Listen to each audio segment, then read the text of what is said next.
প্রথমে মালটা মেশিনের লগে বাইন দিয়ে ঘুরাই ঘুরাই চেক করলাম, এবার টাইট দিলাম।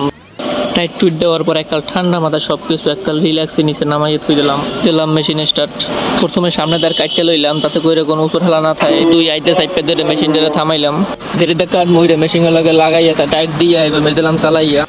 মধ্যে একবার কাটতে লইলাম, এবার মেশিনটা বন্ধ করে দিলাম। এবার বানিয়ে লইলাম, বানিয়ে লইয়ে মাপ দিয়ে দেখলাম দিয়ে আরও একবার কোপ দেওয়া লাগবে, ভিতরে কাটা লাগবে।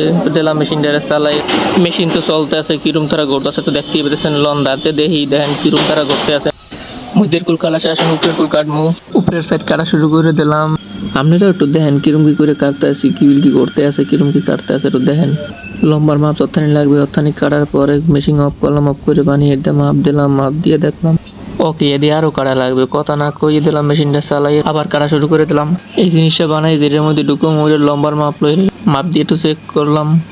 আউটে করা শেষ। এখন রেড দিয়ে ঘষতে ঘষতে পাতলা করলাম। এর মধ্যে আবার আঙ্গুলটা গেলে কাটটা বেশি কথা না কইয়ে মেশিনটা অফ করলাম। তেনার দিয়ে আঙ্গুলটা মুছছে, নিজের ডাক্তার নিজেই শুরু করে দিলাম। তেনাটা একটুখানি চিরে নিজের আঙ্গুল নিজেই পেঁচাইনে শুরু করে দিলাম। পেঁচাইয়ে গিটটা দিয়ে মুখ দিয়ে সেলাই করতে আসি করিয়া রাত দিয়ে আবার ঘষাঘষি শুরু করে দিলাম, পাতলা করতে আসি।